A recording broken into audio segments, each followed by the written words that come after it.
onda? ¿Cómo están? Bienvenidos de nuevo a su programa El Mundo del Arte.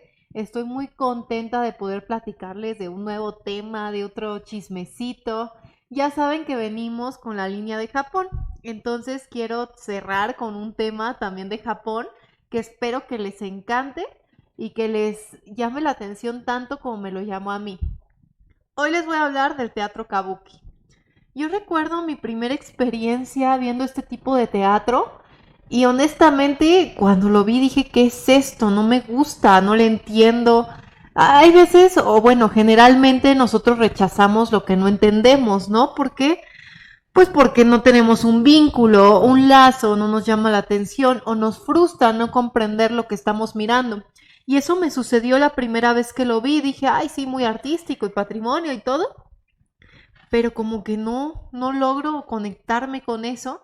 Y no solo con el teatro kabuki, me ha pasado con el arte contemporáneo, con la danza contemporánea, con el teatro también muy contemporáneo, que digo, ay, no sé qué vine a ver. Pero por eso precisamente quise abordar este tema, porque así como no lo entiendo, creo que sabiendo la historia, creo que conociendo los antecedentes, voy a tener una visión diferente la siguiente vez que lo vea. Entonces, a mí me gustaría mucho dejarles este antecedente para que si algún día ustedes tienen el interés o la oportunidad de ver una de estas obras, pues puedan relacionar algunos de los elementos que les voy a contar con lo que están viendo y sea más asequible para ustedes y lo puedan disfrutar mucho más. El teatro kabuki nace en el siglo XVII, bueno, antes se populariza en el siglo XVII en Japón y se va a volver una tradición pintoresca de mucho impacto. Son obras exageradas, interpretadas por los varones, porque, según los hacedores de kabuki, las mujeres no poseían la fuerza suficiente para representar un personaje de carácter dominante. ¡Qué tragedia! Ahorita con la lucha feminista, imagínense escuchar esa frase, duele, ¿no? Sin embargo, irónicamente, una mujer fue la que crea los principios del kabuki. ¿Por qué? Les voy a platicar un poquito de su origen. Izumo no Kuni, que era una actriz del periodo Edo, se mezcla una danza budista con bailes sensuales profanos. Imagínense agarrar algo sagrado y mezclarlo con algo profano. Y de ahí van a hacer lo que se llama Kabuki Odori. Esto va a crear una gran polémica. Imagínense ahorita que agarraran una danza de la iglesia o una canción que ustedes respetan mucho, una alabanza cristiana, no lo sé, un canto de los que se hacen cuando tienes alguna fiesta patronal y lo vayan a mezclar con música o bailes de un prostíbulo.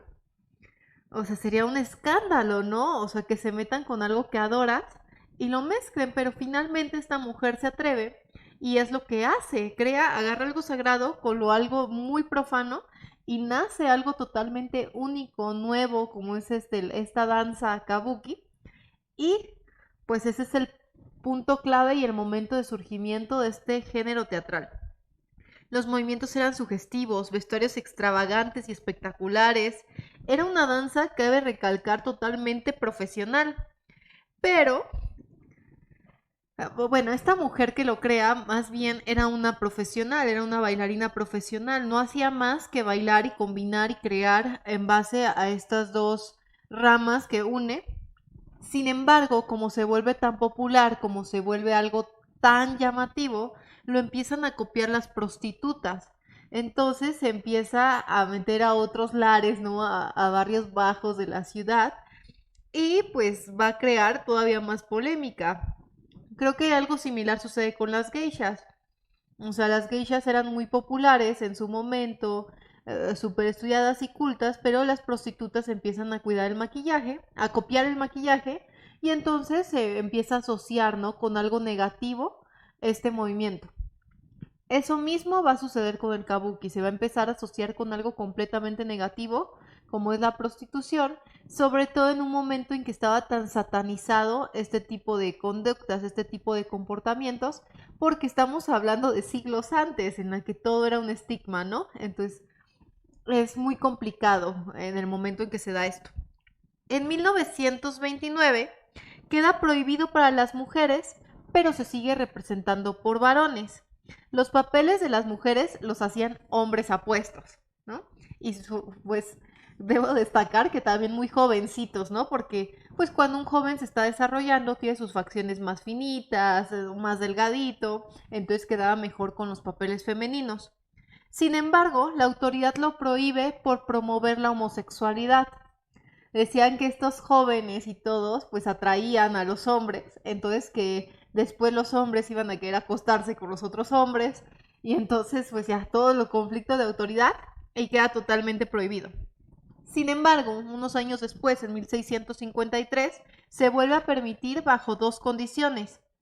La primera era que los hombres debían ser mayores de edad, porque como les decía, estaban agarrando chavitos muy jovencitos, y no debían usar flequillo porque se considera que el flequillo es algo muy sugestivo, muy sexy. Entonces no se puede usar flequillo. Y la segunda condición es que se debía disminuir lo más posible la connotación erótica, ¿no? Estábamos hablando de que eran movimientos muy sugestivos, muy sensuales, pues ahorita se pide que pues se procure en lo menor posible evitar esos movimientos. Durante el periodo Mei se alteró más el kabuki, las obras debían ser más moralistas, más refinadas, apropiadas para la clase alta y extranjeros, dejar la ficción para dar paso a las obras históricas y educativas. Las obras modificadas aún así van a tener fantasía y exageración y eso sigue predominando hasta el día de hoy. Les voy a dar un dato curioso del kabuki. Primero, hubieron 400 obras en el periodo Meiji. 40% de esas obras fueron kabuki puro. 27% fueron adaptaciones al teatro de marionetas. 21% fueron danza y 11% fue kabuki histórico. Esto quiere decir que tú para ser un actor de kabuki tenías que saber bailar, tenías que saber cantar, tenías que saber usar las marionetas, tenías que saber actuar. Imagínense lo completo que debían ser artísticamente las personas que se dedicaban a este movimiento. Hay elementos del kabuki. Kabuki se divide en 3 sílabas. Ka, que significa cantar, Bu, que significa bailar, y Ki, que significa habilidad. Aunque antiguamente significaba prostituta, porque se asoció a lo que ya les había comentado, se asoció a estas mujeres que se dedicaban a esto, el kabuki significa la habilidad de cantar y bailar. Como les decía, tienes que ser una persona, un artista completo si te quieres dedicar a esta expresión artística. Hay 3 tipos de kabuki. El primero es el kabuki judaimono, que son obras épicas basadas en sucesos históricos muy dramáticos. Imagínense guerras, imagínense matanzas, imagínense todo este tipo de situaciones. Se usan muchos actores en este tipo de kabuki y es en escenografía sumamente fastuosa. Ahorita lo vemos incluso en las películas o novelas históricas. Imagínense toda la utilería, todo lo que tienen que construir para remontarte a una época pasada, a un suceso pasado.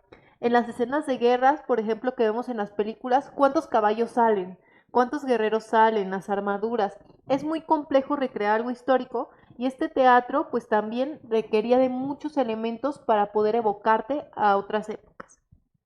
El segundo tipo es el sewamono, que son conflictos internos de personajes populares como comerciantes o prostitutas, ¿no? Era algo con lo que te podías más identificar en la cotidianidad. Era una escenografía simple y vestuario más realista, precisamente porque estaban hablando de personas que vivían entre ellos, como es un comerciante, como una prostituta, como, no sé, una ama de casa, no lo sé, pues obviamente el vestuario y todo va a ser más cercano a lo que se tiene en realidad, porque el chiste es que tú te conectes y simpatices con lo que se está presentando y con los conflictos internos que está teniendo esa persona. El tercer tipo fue el shosagoto, donde predomina la danza y la pantomima, es decir, más jocoso, ¿no? El vestuario es diseñado con mayor detalle, tiene influencia del teatro de marionetas tradicional. Entonces, pues ahí lo que va a resaltar es el vestuario en el que se van a presentar los personajes. Los actores que van a interpretar a las mujeres se van a llamar onagata. Antes de la era Meiji tenían la obligación de actuar como mujeres dentro y fuera de escena. Imagínate que tú eres un apasionado del teatro, pero te toca el papel femenino. Entonces vas a tener que comer como mujer, vestirte como mujer, actuar como mujer, dormir como mujer 24 horas ya toda tu vida, porque decían que tenían que actuar como mujer incluso mejor que las mismas mujeres. Tenían que meterse tanto en el papel, entonces ya se convertían en mujeres en todo, ¿no? En todo momento, sin necesariamente ellos considerarse una mujer. O sea, no se consideraban mujer y muchas veces incluso, o más bien, en la mayoría de casos, no eran homosexuales, ¿no? Pero tenían que vivir como una mujer por esta pasión que tenían para interpretar esos papeles. Las féminas, según los japoneses, son pequeñitas, les falta carácter que requieren los personajes del kabuki, además de la fuerza física que demandaban las coreografías y el vestuario. Ejemplo, la peluca pesaba 11 kilos. Imagínense, solamente la peluca, súmale todos los trajes fastuosos y majestuosos que tenían. Y me parece un poco lógica, no coincido, por ejemplo, en decir que no tienen el carácter para interpretarlo, pero a lo mejor los vestuarios sí podría estar un poco de acuerdo en que es algo muy complejo.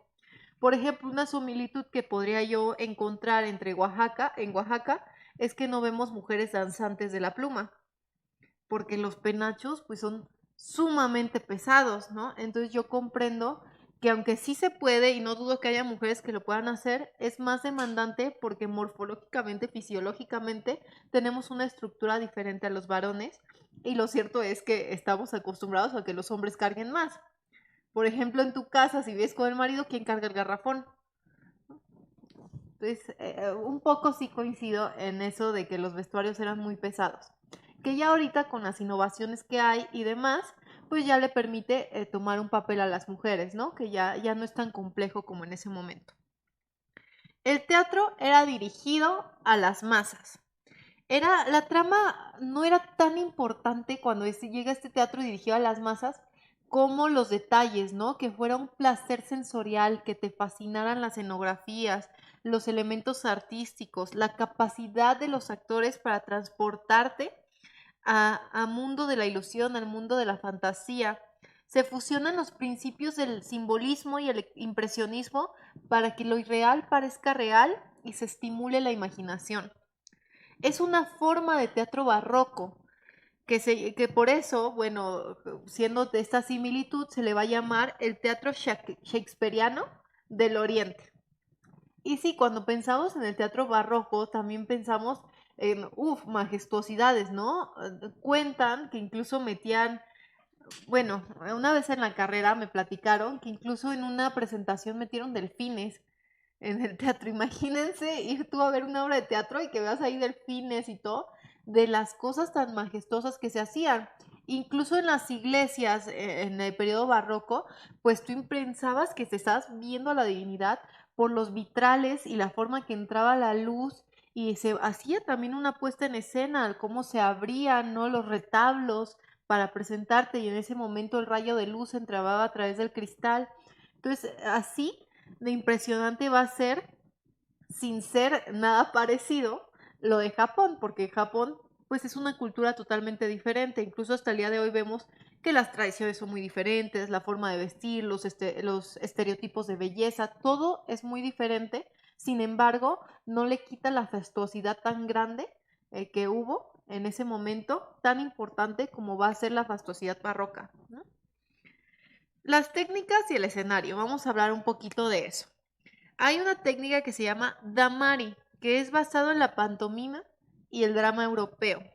No dura más de 10 minutos, pero en esos 10 minutos hay aproximadamente 50 actores en escena. Se presenta a oscuras, los personajes se perciben el uno al otro por medio de sonidos. Imagínate estar completamente oscuro y saber quién está ahí nada más porque escuchas el sonido de su voz y sabes que está a 3 metros de ti.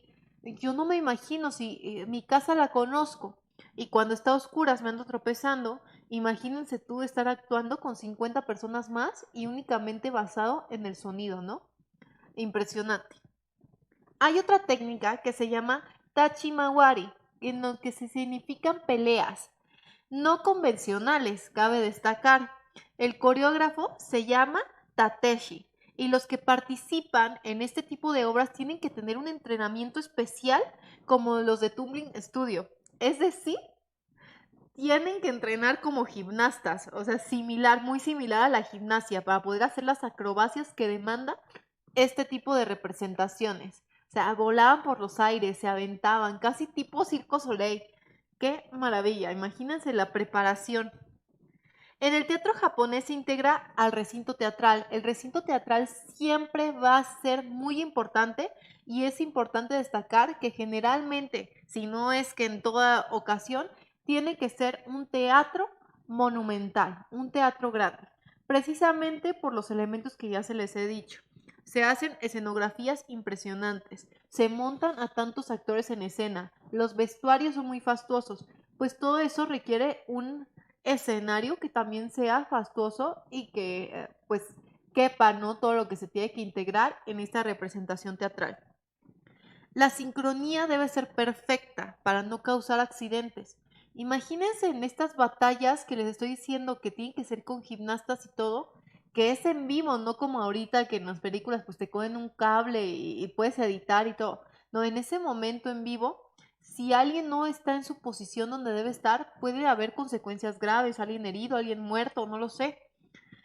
Entonces tenía que ser perfecto. Pero bueno, también creo que somos conscientes aquí en México todos nosotros que los asiáticos en general son perfeccionistas en todo lo que hacen y que siempre van a tener estándares altísimos de calidad, ¿no? De precisión, de puntualidad. Entonces, no es de extrañarse que los japoneses y sobre todo los japoneses tengan este dominio y esta sincronía perfecta. Lo hemos visto desde los samuráis, desde las geishas, desde todo, cómo están acostumbrados a trabajar, ¿no? Yo he tenido conocidos que han vivido, han viajado en Japón y que dicen, qué bárbaro, pero es que no puedes llegar un minuto antes, un minuto después, no puedes el esto, no puedes el otro, tienes que estar parado recto en todo momento y servir así y hacer el este y que tengo un maestro que cuenta que vivía en Japón, pero ya estaba tan harto de lo estrictos que eran que buscaba totalmente lo contrario y se vino a vivir al Istmo. Bueno, pasar, ¿no? A otra cultura totalmente diferente. Los instrumentos más característicos, bueno, el instrumento más característico va a ser el shamisen, que es similar a una guitarrita de 3 cuerdas, que es el sello distintivo a este tipo de teatro. No les traje una foto, pero al final o luego les comento cómo es más o menos, pero es una guitarrita chiquita de 3 cuerditas, entonces se la pueden imaginar también perfectamente. Nosotros los occidentales podemos pensar, ¿es bello o es grotesco? O sea, yo creo que tendríamos que ver un pedacito de una representación y cada uno formar su opinión.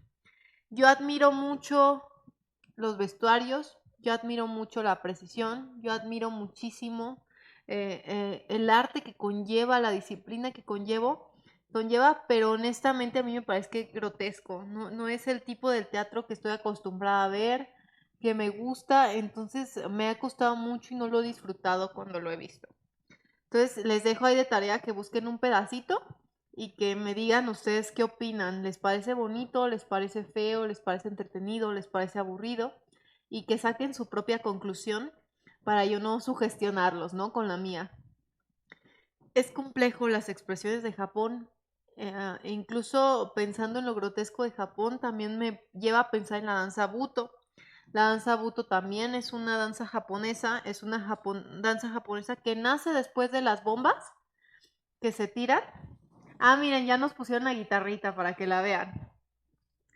La danza Buto es una danza que nace después de las explosiones en Hiroshima y Nagasaki, donde queda la devastación total, donde dicen que veían a la gente caminando en la calle con los globos oculares salidos de los ojos, donde después la gente va a nacer con malformaciones. Entonces la danza Buto representa crudamente estas deformidades, este destrozo que nace después de la guerra, y son movimientos muy difíciles, muy complejos, muy extraños. Dicen que incluso las personas que bailan esta danza tienen que estudiar anatomía para entender cómo se mueve cada músculo de nuestro cuerpo y poder dominar, trabajar en mover cada músculo de tu cuerpo.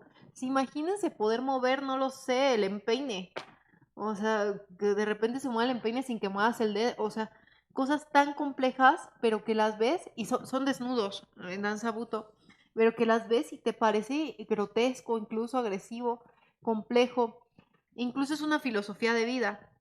Pues algo similar sucede con ese tipo de teatro. No sabes si lo es bello, si lo quieres ver, si no lo quieres ver, pero por conocerlo creo que vale la pena, por reconocer la importancia que tiene también el mundo del arte también vale la pena, ¿no? Y pues faltaría estudiarlo más para poder apreciarlo más.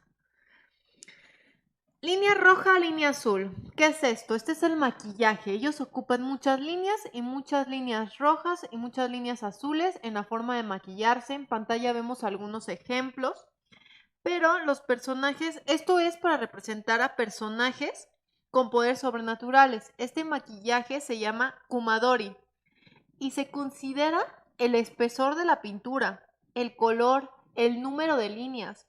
Todo tiene un significado. No es como que nada más te rayes la cara y ya. Todo tiene un significado. Yo, por ejemplo, asocio el rojo con el diablo, con el mal. Sin embargo, los japoneses es al revés. El rojo es en el contorno del ojo, como lo estamos viendo, significa un héroe fuerte, un héroe honesto, un héroe romántico. El rojo está asociado a pensamientos positivos. Y el azul va a estar asociado a los villanos y a los malos espíritus. Hay veces que podemos ver que en las pinturas hay rojo y azul. Y dices, ¿cómo? Si el rojo es lo bueno, el azul es malo, porque un personaje tiene ambos colores. Bueno, porque todos dentro de nuestro interior tenemos bueno y tenemos malo. Hay cosas positivas, hay cosas negativas. Entonces hay personajes que te muestran estos dos lados, pero que finalmente predomina el rojo porque predomina la bondad sobre la maldad o viceversa, predomina el azul porque predomina la maldad sobre la bondad.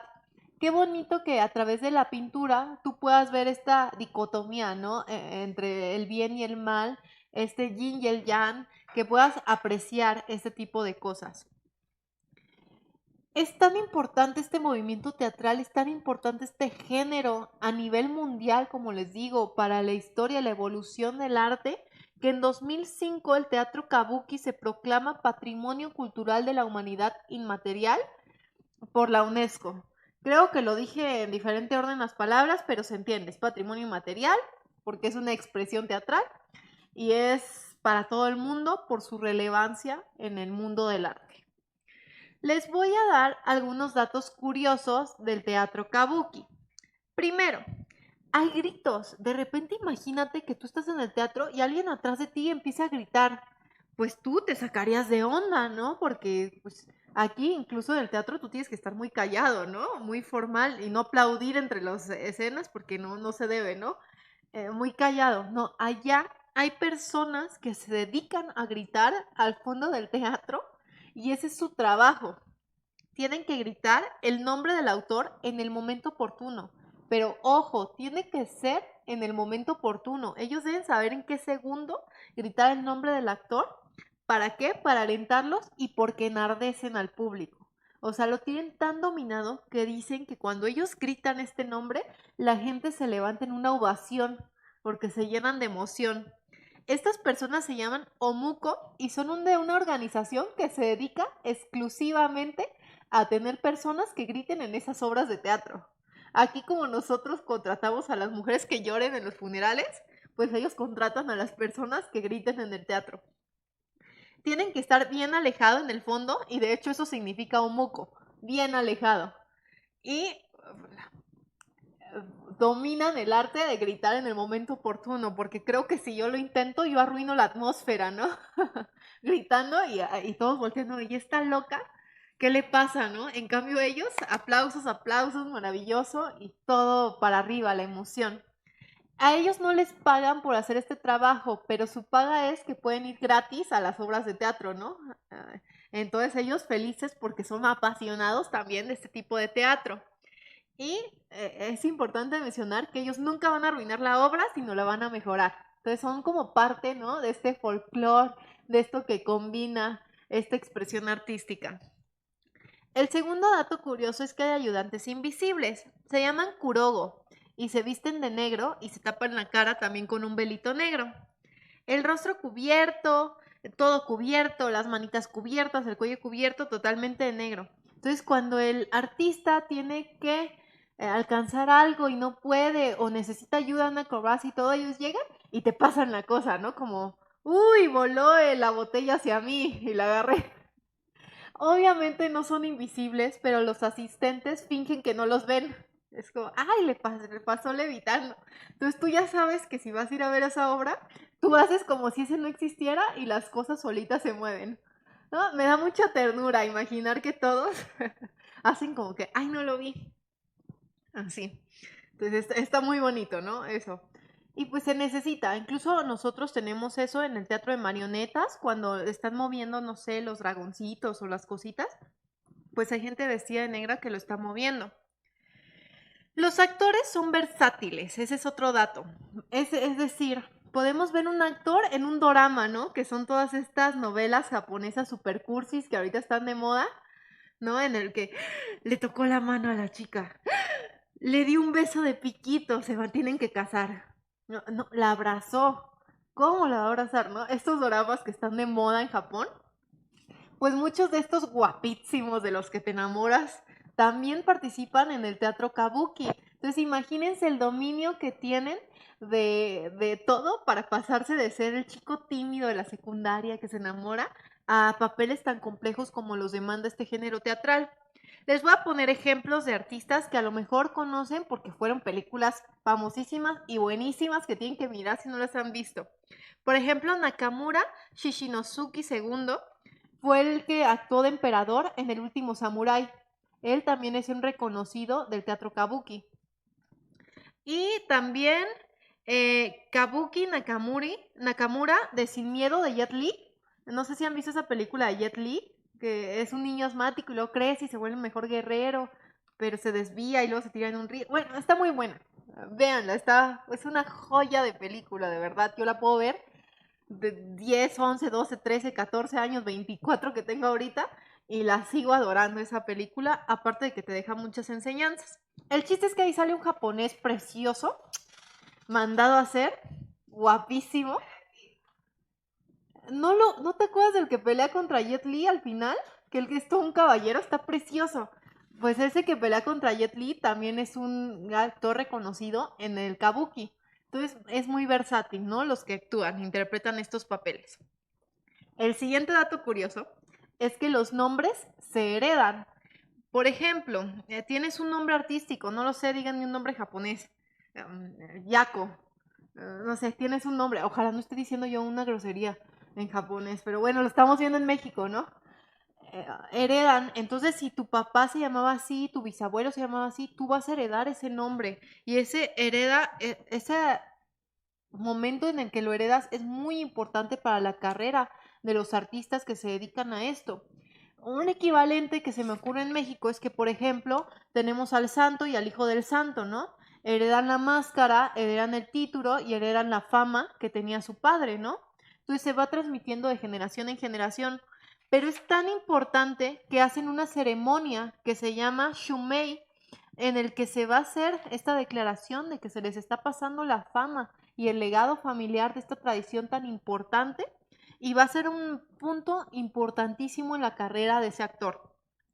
Hay tres formas de dedicarte a eso. La más famosa y la mejor es que seas un descendiente, porque ya vienes de la casa de actores, ya vienes con el renombre familiar, continúas la tradición de generación en generación.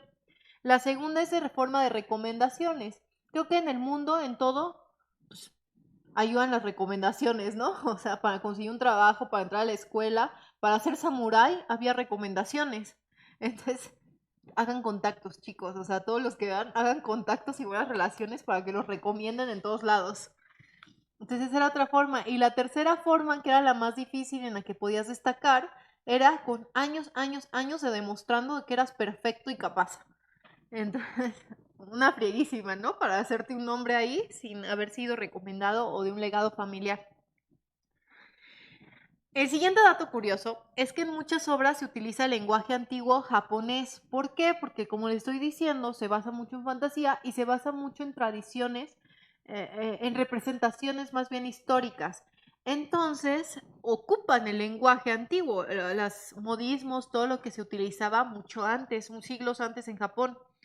Entonces, los japoneses que no están acostumbrados a ver estas obras entienden aproximadamente un 60%. Imagínate, siendo hablantes nativos del japonés, no logran entender muchos diálogos que se presentan en estas obras porque es totalmente diferente, ¿no? Con entonación, modismos y todo diferente. Pues a uno que le espera, ¿no? Nunca lo vamos a entender aunque aprendamos español. Entonces, suerte para ver la obra si alguien la quiere ver. Ojalá haya subtítulos y estar en YouTube. Y ahí los animo, ahí les dejo la tarea. Y por último les quiero recomendar un dorama que se llama Pintokona, que muestra todas estas situaciones de las que les estuve platicando. Y ya pues si no se quieren aventar a ver un teatro, pues un dorama está más fácil, ¿no? Entonces, estos son los datos más curiosos.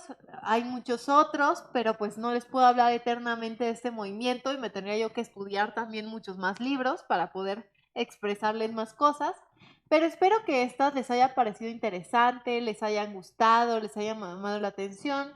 Si no les gustaría ver la obra, pues no pasa nada. Pueden ver ese dorama que estamos viendo en la pantalla, en el que se muestra lo traumático que es pertenecer a este mundo del teatro y la frieguísima que es entrar, porque así como son de exigentes, pues tienes que ser gimnasta, cantante, bailarín, descendiente y demás, ¿no? Para destacar en este tipo de situaciones, sobre todo en sociedades tan competitivas, ¿no? En todos los aspectos. Y este no es la excepción, es un aspecto sumamente competitivo, sumamente difícil adquirir un renombre. Y bueno, si ya no quieren ver una obra de teatro, pues busquen al menos los trajes, las pinturas, porque es un placer visual. Yo no soy fan de ver las obras de teatro, pero sí de buscar los trajes que tienen, los maquillajes que se hacen, porque es un placer estético verlo así plasmado y la dedicación, o ver cómo se maquillan, maravilloso, ¿no? Entonces creo que podemos disfrutar aprendiendo un poquito de este movimiento de diferentes aspectos, a lo mejor escuchando la música que hacen con los instrumentos, con la guitarrita. Hay dos maderitas que es instrumento de percusión que se llama hyoshigi. Entonces podemos disfrutarlo desde la música, desde el vestuario, desde todo. Si te gusta la moda, si te gusta conocer las expresiones de otras culturas, pues adelante, ¿no? No pierdes nada con buscarlo.